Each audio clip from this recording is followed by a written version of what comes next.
Alors, nous allons commencer le dernier chapitre de la journée avec trois artistes qui sont aussi très très proches de la Fondation depuis très longtemps. Rirkrit Tiravanija, qui est à côté en train de faire le projet en fait qui aura pu être le titre de toute la semaine, Do We Dream Under the Same Sky, qui est quand même ce qui est la base de l'hospitalité. Dominique Gonzalez-Foerster, artiste très proche de la Fondation sur plusieurs niveaux, et Liam Gillick, qui fait partie du core groupe depuis bientôt 10 ans. Donc Hans, it's urgent. Go ahead. Yeah, we're very delighted to welcome Liam and Dominique and Rirkrit here. We're going to start with 3 presentations and then have a conversation. I'd like to ask Liam Gillick to speak first, who of course needs no introduction here. Liam has been a member and protagonist of the core group of the LUMA Arles project from the very, very beginning, and he has, we really met actually for the first time around 1987, and already then Liam was talking about these long-term projects he had instigated, and they have evolved ever since. Key narratives include the McNamara project since the beginning of the 90s, Erasmus is Late, and the Ibuka Discussion Island, the Big Conference Center, or Construction of One. And of course, besides his permanent innovation of formats of exhibition, there are also his films, Margin Time, The Heavenly Lagoon, or also Hamilton, a film, and then of course his books are another dimension of the practice, most recently Industry and Intelligence, Contemporary Art since 1820, a book particularly relevant to the topic of the conversations today. Please give a very, very warm welcome to Liam Gillick.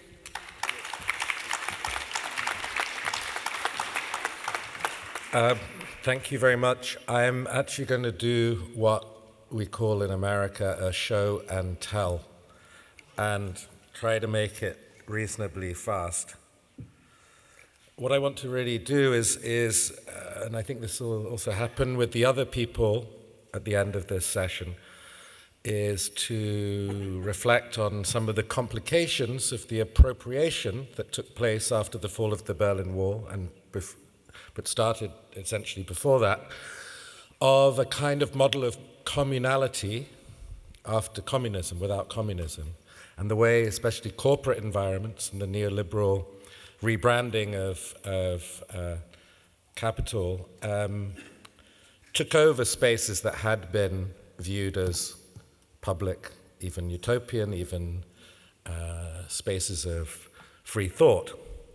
So I want to sort of show examples of my work where I've looked at these and examined these kinds of aesthetics, these lies in a way that have managed to draw us into this kind of depression that Paul described earlier, in a way sometimes. This feeling that while we're in spaces of potential, that there are still these kind of limits that cannot any longer just be described by using ideas from, say, Foucault and their pure form, or other ideas about self-regulation.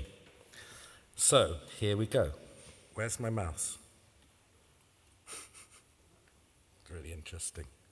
We had this problem earlier. It disappears. Oh, here it is. Okay. Sorry. So I'm going to be as fast as possible, okay? What the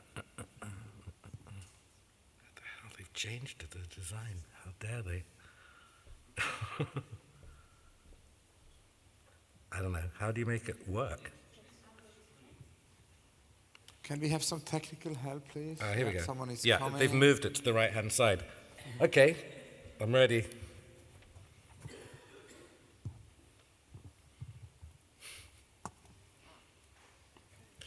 Okay, I'm sort of going to go slightly backwards.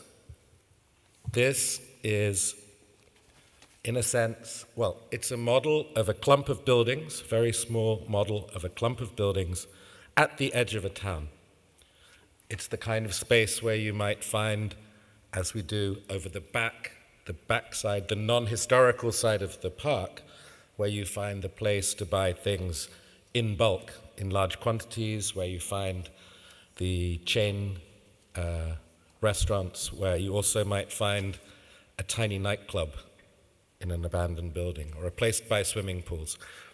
This is in Lithuania, and it basically played through a sort of a loop, where first you hear basically the sounds of the south of Europe in a sense, the sounds of dogs, of certain birds, of cicadas, and then the nightclub starts up.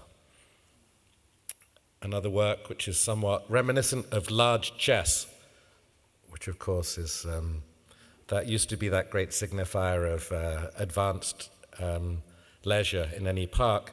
This version is based on Guy Debord's late attempts to devise a new war game, a new Kriegsspiel that would incorporate elements of insurgency and also modern electronic communication.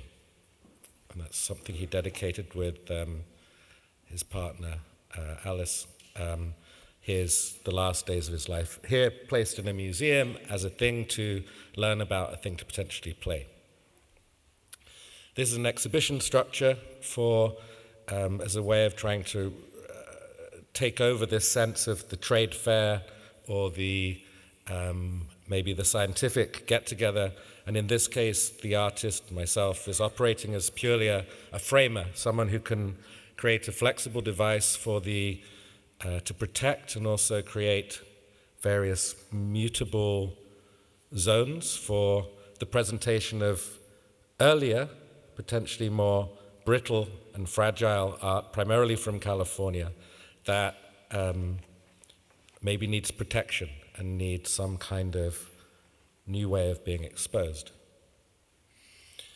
This is from 2005, from the Palais Tokyo in Paris. The hopes and dreams of the workers as they wandered home from the bar. It's kind of a lament in a joyous form. I used glitter a great deal right from the beginning, the ultimate party material, that I did it because of my interest in production rather than consumption, in a way. Because I would always ask when I went to a new city, where is the glitter factory? Where is the local glitter factory? And I never got a good answer. And I found that in various places, we talked about Sweden earlier. In Sweden, for example, glitter seemed to be more expensive per gram than cocaine. Whereas in Austria, for example, you could buy 3 kilos of glitter, for a few euros. So I would have this kind of fantasy that I could build this sort of parallel market in glitter that would somehow transform people's lives. In this case, it's used as a stand-in for red snow. And as we all know, that when you get red snow, you know there's been a revolution or something bad has taken place. Here, it's seen in proximity to a scale model of the Kalmar factory, Volvo factory in Kalmar, which was one of the first places to try and instigate team working in industrial production in the early 70s, which led to a kind of crisis of management. And in a way, it's symbolic of both the yearning and desire to give a sort of autonomy, a semi-autonomy back to industrial workers just before the rise or the arrival of robots, of mechanization. It's kind of the ultimate moment of, in a sense, lost promise. You see people doing what they do, having a chat. Again, coming back to the Swedish question, which of course has been always this promise that's been held over Europe, the epitome of potential, the epitome of design of a kind of a good society. This is a work from the mid-2000s in Munich, and it's a setting for a play where young actors play out the role of workers from a Volvo factory who meet in the bar after work, and someone comes in and tells them that there's been a crisis in the museum, and they have to come and save the people in the museum. and I won't bother explaining more than that. The physical structure is derived from if anyone's ever seen what's called in England 1+1 or Sympathy for the Devil, it's where you see the Rolling Stones recording the track Sympathy for the Devil in a large recording studio normally intended for orchestras, where you have these acoustic panels. And what you see in that is the ultimate thing. You see the film cuts from political discussion, Black Panthers in Battersea in London, various other speeches, and when you cut back to the Rolling Stones, you see the ultimate group, right? The boy band, the group, the testosterone-fueled kind of Dionysian geniuses, all making little homes for themselves, dividing themselves off from each other, hiding from each other. It's a very potent kind of thing. And of course, this idea of the space that can be adjusted as you want was, of course, for my generation, always held up as being this kind of physical, aesthetic way we might be able to find spontaneously better forms of society. And as anyone knows who grew up in Europe in the 70s, as soon as you went to that place which had many doors and many ways in, many ways out, you'd always see a sign saying, "Please use the other door." You would see a young Munich person reading the play. Prototype designed for a conference room from 1999, in a kind of prediction that a lot of art would really become a conference, and that there's a danger of it becoming a conference, that the idea that we fall into models that are already, I don't need to explain, we're all intelligent people in this room, with a joke on the wall about Stanley Kubrick and Steven Spielberg, which I'll share with you some other time. We did have a conference here about the crisis of criticism in 1999 in the museum, and I will tell anyone who wants to have a drink with me afterwards, I'll tell them some stories about that conference. Just getting to the end. There's another kind of space, another kind of zone, which is underestimated, which is, in a sense, connects to that first work, which is hanging out in a car. It's always suspicious activity. Here, 3 actors are performing a script about the relationship between production and ecological consciousness. And here again, we see it being used just as a reading room in a museum in China, as a kind of very peculiar safe space that you might find in an institution. And that's it. Merci.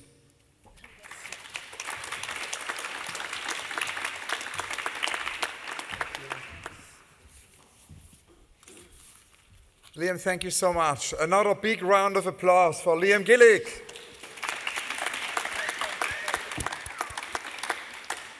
And I'm now very, very happy to introduce our next speaker, Dominique Gonzalez-Foerster, whom I met exactly the same month, actually. I met Liam for the first time. And again, the very first conversation we had leads us right away to today's conversation, La chaîne est belle, as Philippe Areno would say, because actually that very first conversation was about hospitality, it was about also literature, it was about how we can connect all the disciplines, and that, of course, is very closely related to the project Dominique is developing here for LUMA in Arles. Dominique's work in film, literature, architecture, philosophy, theory needs no introduction here, just a few of the recent projects. The Pinchon Park, which was in Lisbon for the opening of the MAT, or also actually the Schinkel Pavilion for the 21st century, the Kunstsammlung Düsseldorf, Germany, where there was a survey show, as well as the Centre Pompidou, and of course the unforgettable 2058 show at the Museum of Modern Art in Rio de Janeiro. Please give a very, very warm welcome to Dominique Gonzalez-Foerster.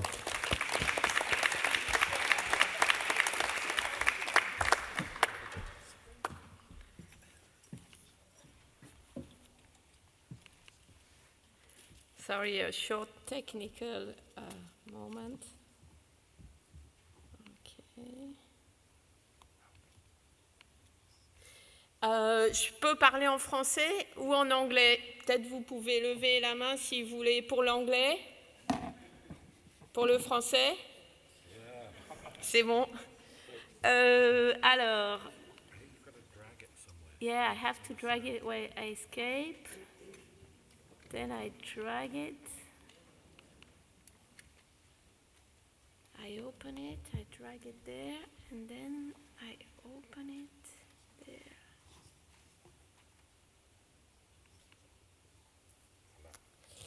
Voilà. Non. Si? Merci beaucoup pour l'invitation. Arigato. Et c'est une émotion de se retrouver avec Liam et Rirkrit. On était ensemble pour Backstage à Hambourg en 93.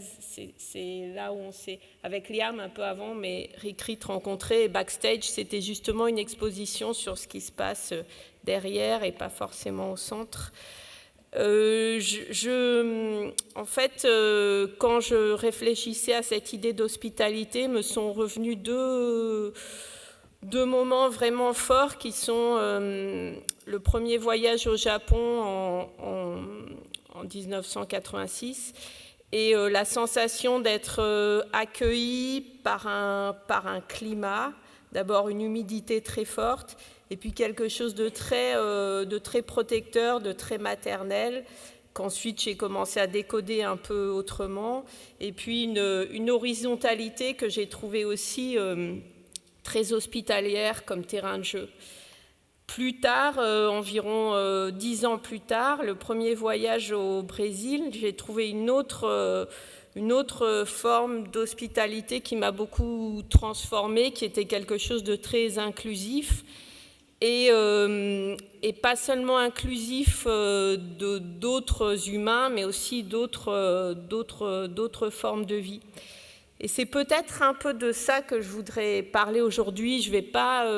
On a convenu avec Charles Arsène-Henri que j'allais pas déployer aujourd'hui le projet de la bibliothèque. C'est quelque chose qu'on veut faire ensemble. Mais quand je suis dans un espace d'exposition, j'ai toujours envie de penser qu'en fait, c'est un lieu qui accueille des formes de vie différentes. Enfin, dans un livre dans les existences moindres, David Lapoujade, en référence à Étienne Souriau, le philosophe, détaille un peu ces existences moindres, donc des existences fictionnelles, peut-être des œuvres d'art, peut-être des formes de présence, mais j'ai aussi envie de penser à des esprits, à des fantômes, à toutes sortes d'êtres. Donc, quand on est dans un espace d'exposition comme ça, moi, je regarde comment ces formes d'existence, en fait, cohabitent ou même éventuellement s'imposent ou prennent place. Et en fait, ouais, la place qu'on leur donne, comment on les accueille. Et plus ça va, en avançant dans la pratique, plus j'ai l'impression que, comme artiste, on génère parfois des monstres qu'on n'arrive plus qui finissent par nous agiter plutôt qu'on les agite. Et donc, il y a des lieux comme ça qui ont la capacité d'accueillir ces formes qui sont, je pense peut-être un des écrivains qui en a parler le mieux, c'est Mary Shelley dans Frankenstein, c'est-à-dire des espèces d'hybrides qui sont des mélanges de couches autobiographiques, de constructions fictionnelles, enfin qui sont des êtres dont la principale préoccupation du docteur Frankenstein, c'est de se demander comment sa créature, en fait, comment elle va faire, comment elle va exister, et aussi comment elle va survivre, en fait. Donc, comment les œuvres vivent et survivent, c'est une question importante, en étant accueillies.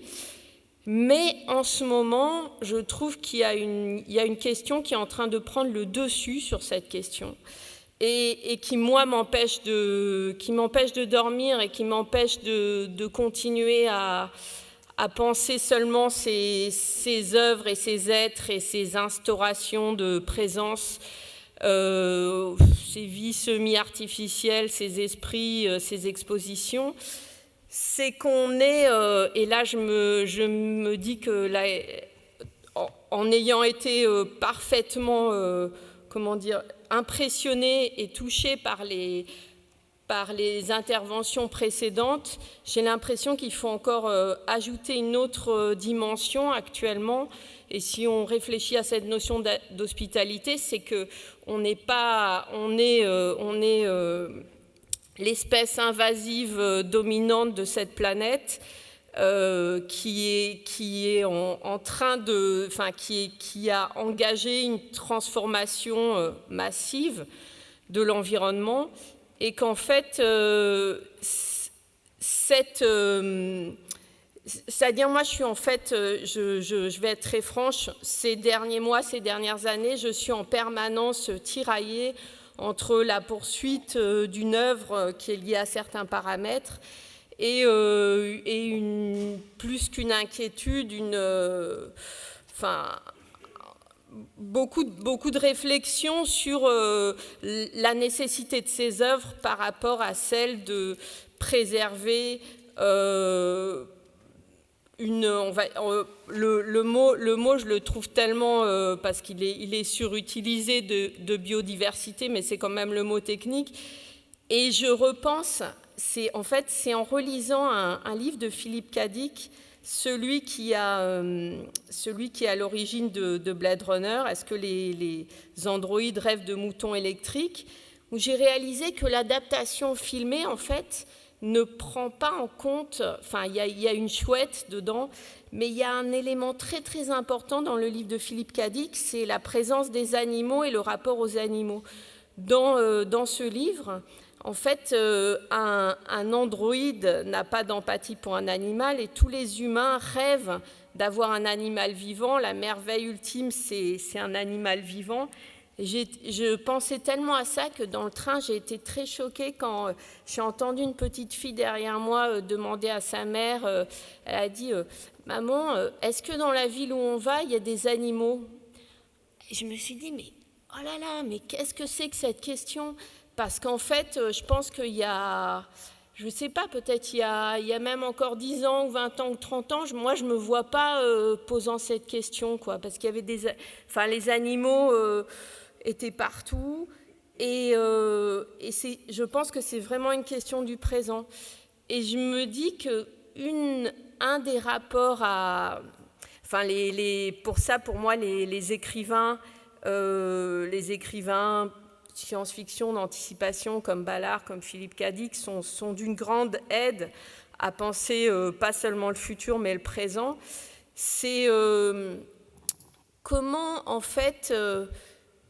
va aller un cran plus loin que nos préoccupations. Moi, je suis plus que, évidemment, comme femme, avec plein de dimensions, je suis plus que... Mais comment, est-ce qu'on est en révolution ou en transition? Comment on va aller au-delà du souci pour les œuvres ou l'art et éventuellement intégrer encore une autre dimension? Je pense que c'est vraiment...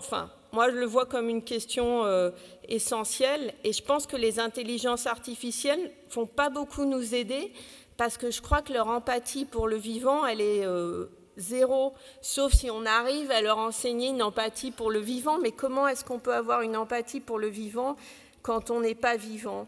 Voilà, c'est ma question.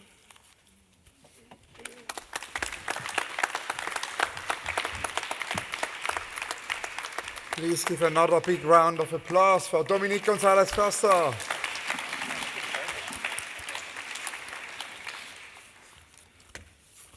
And it's now my immense pleasure to introduce again someone who needs no introduction here, because you've all seen his amazing project just next door, and I hope that after the talk we can all return there and have as Paul has also suggested, more interaction, more conversation. So we maybe can do that, know that we make this panel in two parts, and then almost like a procession, move all over to Rirkrit's piece and do the sort of second part and the wrap up, and the Q&A with all the speakers. It's my immense pleasure to introduce Rirkrit Tiravanija, who, of course, has done so many exhibitions, but has addressed, the theme of hospitality very often also outside the museum space. His museum shows include exhibitions, actually, at the Fridericianum in Kassel, at the Kunsthalle in Bielefeld, at the Garage in Moscow, at the Stedelijk Museum in Amsterdam.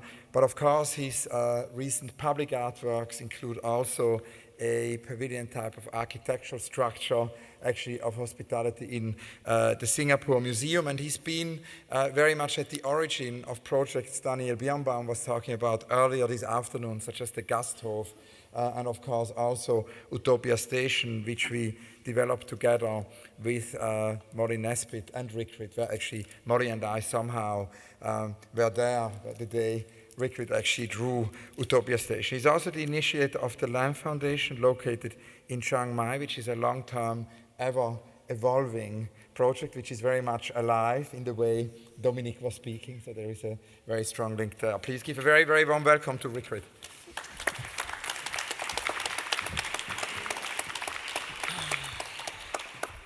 Thank you. Hello. Oh, well, it's very nice to be here talking to friends. It's not. I'm just gonna, and Jan is here to make sure that I don't. Let's see if we can. Anyway, so I Almost. it was like a mistake. I was very late. I was trying to do this exhibition installation in a small project room in New York, and I had to work, and so I went shopping very late for the food that I was going to cook for the exhibition. And so, yeah, okay. And so when I arrived, everybody was already there. I started to cook, and of course there were a lot of people, and I had to well, I was using a very an equipment that was not really sufficient for cooking what I was trying to make, but of course that was part of the project. So I was trying to make this dish called pad thai, which is a stir-fried Thai noodle, simple Thai dish. But I was trying to make it using an electric wok, and that was kind of part of the thinking, that there was a layer of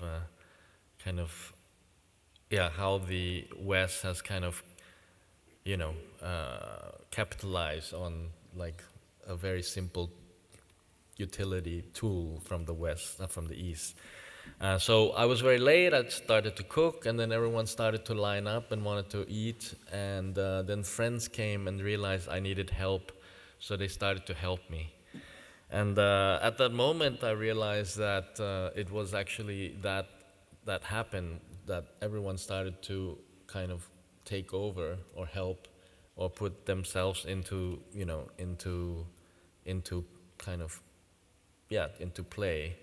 That was what I was really kind of in a way looking for. I always cooked at home, because it was a better way to cheaper way to live and be a student. And so I would make a curry, and I would have to make a big pot of curry because you can't really make a small pot of curry, for one person. So when I started to make a big pot of curry, I would invite friends over to come and eat. So they would come every Sunday, automatically without invitation, to just come and have dinner. And so it became like a very natural process, right, that this would go on. I grew up in my grandmother's kitchen, and my grandmother is this kind of person who I think everyone could say, is really has a kind of an open generosity, towards everyone. There isn't anyone who she's not, giving her kind of, good feelings to, just simply by being very open and in a way humbled but open. So I kind of grew up in her kitchen and with all the workers and all the cooks, and this was somehow part of what I breathe and eat and sleep. So in a way, what I'm just trying to say is that somehow all these things have kind of, been welded into my being. I was in the Art Institute of Chicago, and I was looking at the museum, and they have a big collection of Thai antiquities. And I was looking at the collection, and there were Buddhas and ceramic potteries and things. And I said to myself, well, this is really, there's a problem here, because what they're looking at, though, is important in a sense, and trying to understand this culture, they're actually completely missed the point, in the sense they completely missed all the life that's actually around the objects. And so in a way I was, trying to turn that around and try to basically retrieve the life around these things, right? That people, that have been collected and, in a way valued. So in that sense, I started to think a lot about the life around the things. I learned, think about people. This is a this is a kind of a reconstruction of my New York apartment that was built into this Kunstverein in Cologne, and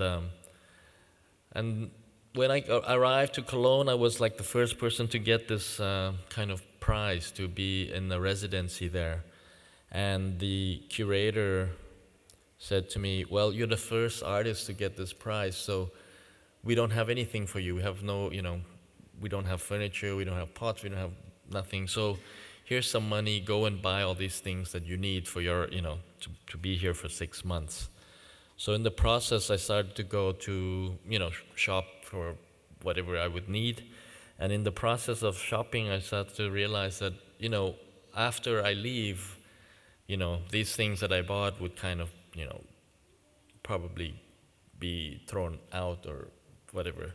So I thought, well, I'll make a project around all these things that I'm buying for the house, which is basically to make a house for it to go in.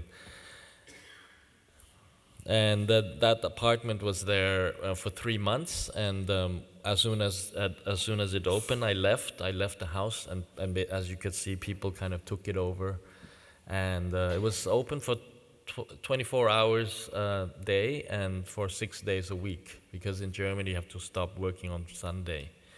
So this is at the Secession. And again, this is the first day of the exhibition. It was a situation where I wanted to kind of bring Schindler back to Vienna. So I asked them that I would build Schindler's studio from LA into the space. And this space would be used for different kinds of activities. I went to Mexico and had a visit with a friend who has a factory there, and I was in the middle of trying to find a way to build this thing, and we had a discussion, and he said, well, we can do it for you, no problem. And then I said, okay, so my assistant went to meet them, gave them the plans, and then the first day of installation, actually, a box arrived, and full of Mexican newspaper, and we opened it up, and it was basically just the floor and the chimney that you see in this picture. And then we got a little email saying, well, it took us longer than we thought to make this thing. We will send you the parts as we get it done. So I said, okay, that's fine. We'll just build it. Whenever they send us a piece, we'll just put it up. So slowly, the house was put up, and literally, the last day of the exhibition, the last piece arrived, and they put it on. They took the photograph, and then they took it apart. But we had different kinds of programming. So I have often,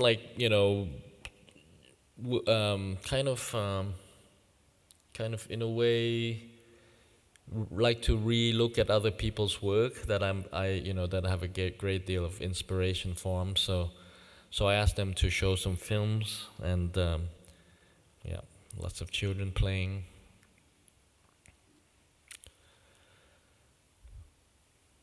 Soup, no soup. So this was a project for the Paris Triennale, and it was at the Grand Palais. And again, Okui came to me and said, well, I would like you to make this soup, because there's a kind of tradition here about the soup that they make, and it's a very particular kind of nationalistic attitude that they have about the soup. And he wanted me to kind of like re-soup the soup. It was for basically, I guess for like 11, 12 hours, and maybe about 20,000 people came that day and had soup. It's probably like the biggest soup I've ever made. This actually, I wanted to say that I actually don't think about this as work, actually. And it's a collaboration with Nicolas Hirsch and Michel. And, we've been talking about doing things together in Thailand. So they've come to Thailand and look at things, look at the place. And one of the things that, one of the situation in Thailand was that we always had a kind of infrastructure needs to kind of build things as we go along.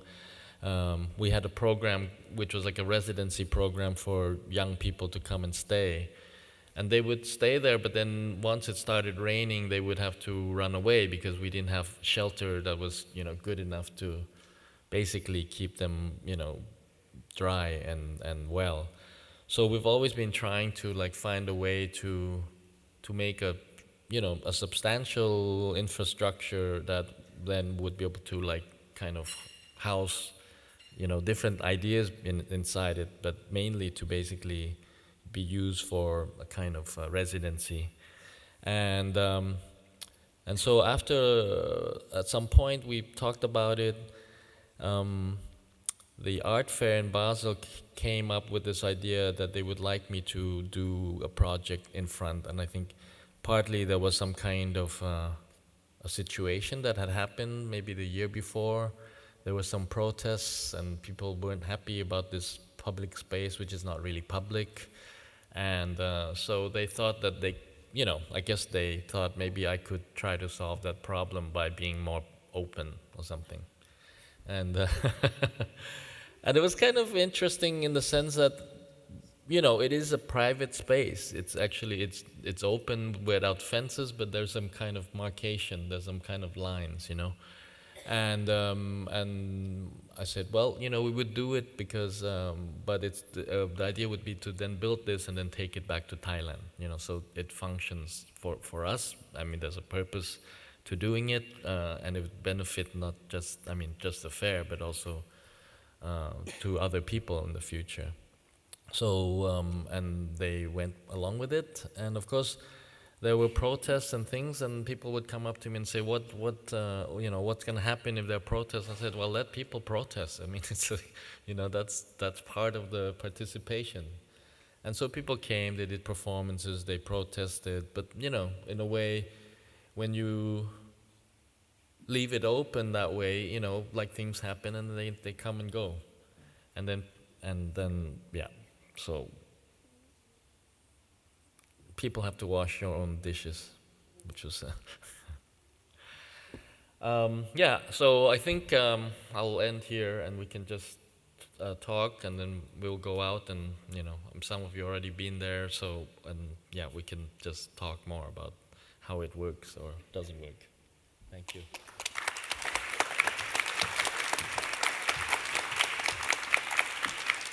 Please give another big round of applause for Rirkrit.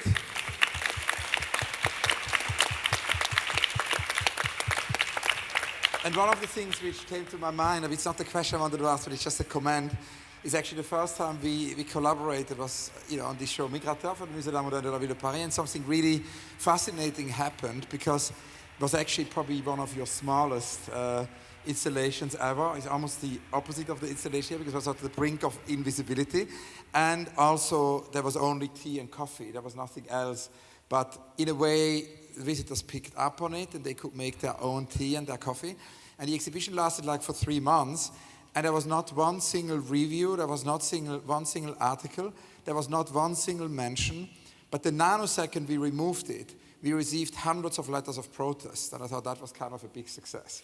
The people, wanted it to stay. But the first question I wanted to ask the three of you goes back to the question we discussed at the beginning of the afternoon with Ali, with Mantia, and with Danielle about, the construction of the community as an utopia. Is the construction of the community an utopia? Is that theme also, to link that theme? I think at the end of this long week, of this marathon, one can say, of discussions which have taken place here in all disciplines, in all fields, about hospitality, I think it's somehow interesting to discuss the question of utopia. And it, of course, leads back to these conversations we all had at the moment of Utopia Station, where we were thinking about this idea of a gathering and to which extent is there an utopian dimension, in it. And of course, it was not about an utopia, it was a Utopia Station, so it was kind of concrete. It was what Jona Friedman would call a concrete utopia. So that's kind of what I wanted to ask you. Is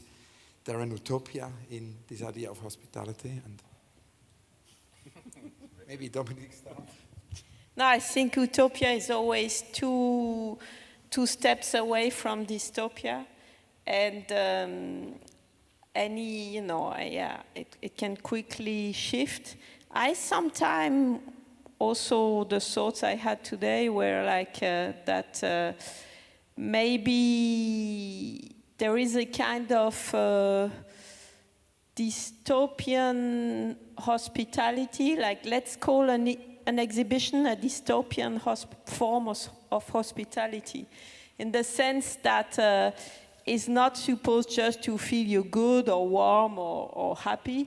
It's also supposed to make you think, and in that sense, this hospitality can be as interesting as, I don't know, maybe Liam, you have some thoughts that relate to that, but I always have the feeling that it's somehow more productive to take it from that side than sometimes, I feel like the cliche of the 90s could be like just this, like a kind of couches and something a bit soft. But I have the feeling that the thinking structures we provided were also beyond the idea of simple comfort, and that they were also tools for thinking, and therefore that an exhibition can also be dysfunctional in an interesting way. Yeah, I started by saying it was a mistake. I made a mistake, and I always feel like, in a way, I'm quite interested in, not getting it quite right, and or that somehow, that there's a space where people are not really sure, and that space of not being certain or sure, this gap, I always feel is very important when they kind of are able to kind of put themselves into it. And so it's not really a comfortable space. I'm not interested in the comfortable space, actually. I'm interested in that moment where you actually have to speak to a stranger who you might not really want to speak to, but you're in that space that you kind of have to. I've always been interested in the idea of utopia as an accusation. Of course, the term comes from a book which is written as a sort of accusation or a political and religious critique. And of course, in the post-war period, with especially ambitious urbanism, there was always an accusation of utopia that went along with attempts, very concrete political attempts, to undermine the potential success of those places. And the perversion and the inhumanity we witness often now in Europe is a direct result of putting people who should be I can't say guests, right? ghosts, hosts, whatever relationships are taking place are initially and also excessively brutalized by the insistence on placing people and post-colonial subjects in spaces which are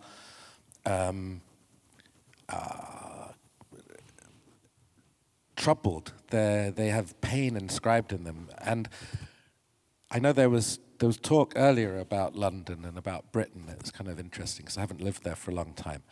But that fire in Grenfell Tower, if people are familiar with it, there was a big fire with a building that they had clad to make it into a kind of postmodern form, to remove it from its apparent brutal utopian failure.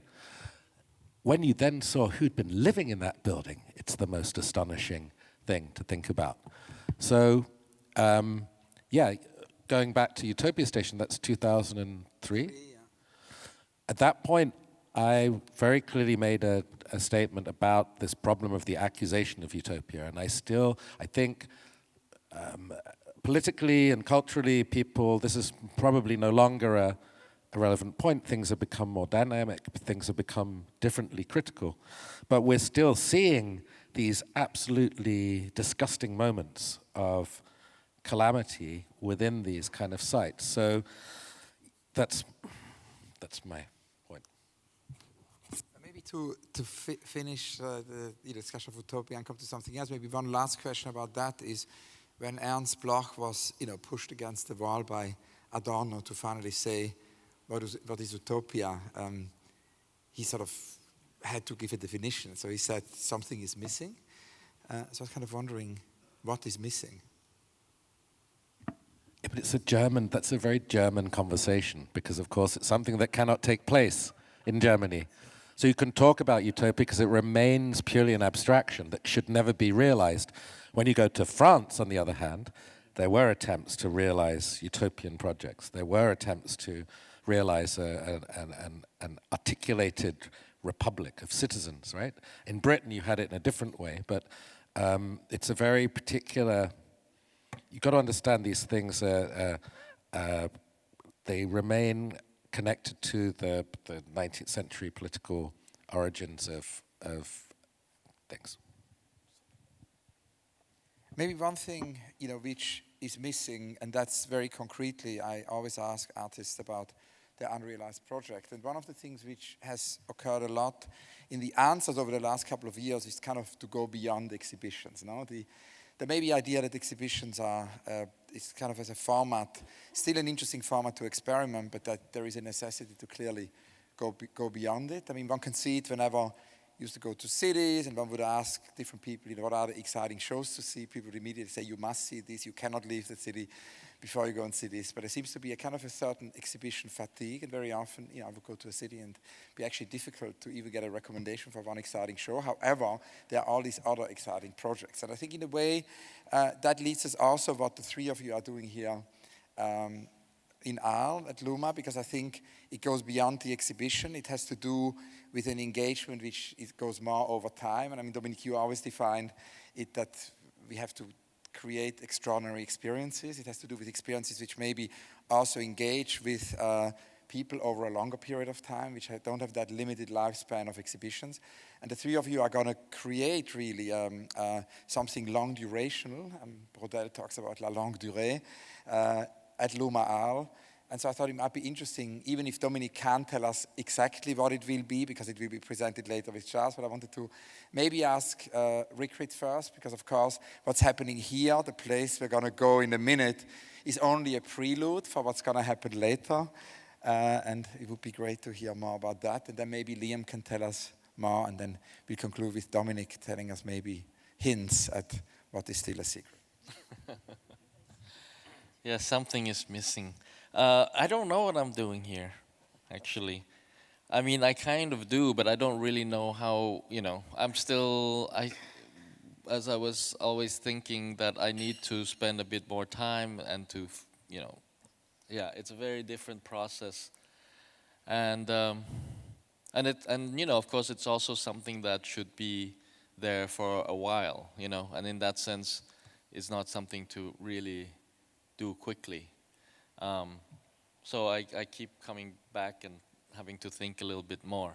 But you know, I think for me, I'm always looking and listening and feeling people out. So that's part of what I'm kind of trying to sense. And I think, in a way, having this project out here is giving me a little bit of time and space to, you know, reconfigure what I think I should be doing.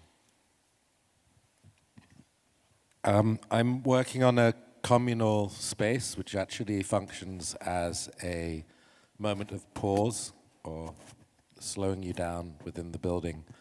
And right now the form it takes is a room as a film, where every surface, every facet of the room is covered in images from a film actually shot in Texas in the garden built by a rather wonderful lady who built an Italian garden in Texas in the 1920s.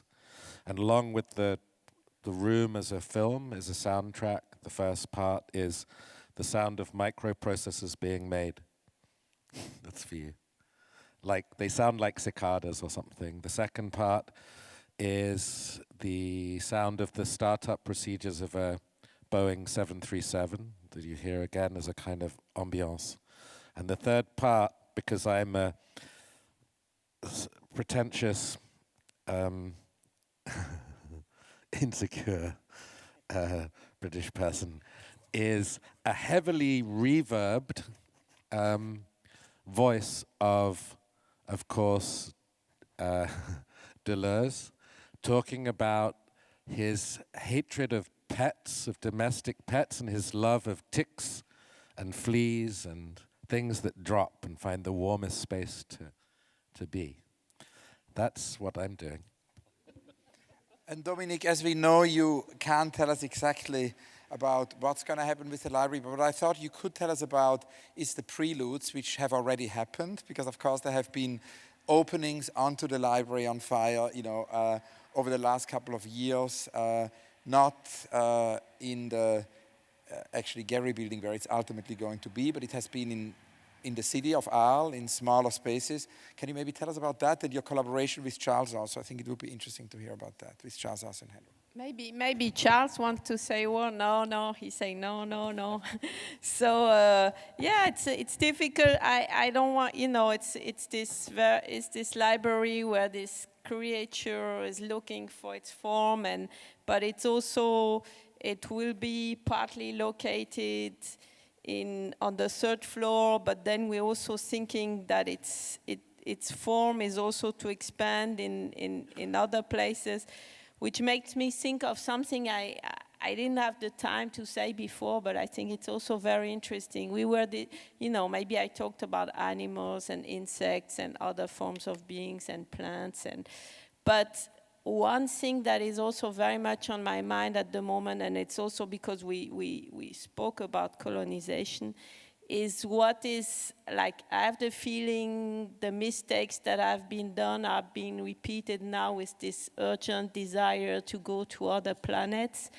And I have the feeling, okay, I'm going a bit far, but still, I think it's important to think that this you know, there are all these films where aliens are welcomed in the worst way, you know, like there's really no hospitality for any alien intelligence. And I think they're great films because they say something very interesting about human fears, nature, and so I have the feeling we can also, I don't know how far we will push the library project, but it will also reflect on why we should think deeper about, you know, going, you know, I mean, when you read Bradbury, but also many other writers, you realize another K. Dick book like Sleep Time, Martian Sleep Time, like how dangerous it is to think that you own the universe, and being under the same sky might also mean, you know, make a place for other beings beyond, you know, that's, okay, it's taking it a bit far. But that is maybe a wonderful conclusion. And I just wanted to also say that, we have been discussing a lot about the guest and the host. I think we should not forget the ghost in all of this, as Marcel Duchamp would say, and I just wanted to say that as a final remark. We did a marathon at the Serpentine last year, which focused a lot on artificial intelligence, and that, of course, the idea also, human hospitality, non-human hospitality was a topic there. So I just wanted to kind of conclude here with the kind of adding the ghost and thanking very, very much Dominique and Rirkrit and Liam, and also inviting you all now to a walk, a very short walk to Rirkrit's piece, where, as Paul suggests, we're going to do the Miano game, right? We're going to do the Miano game. And please give another big applause for Dominique, for Rirkrit, for Liam.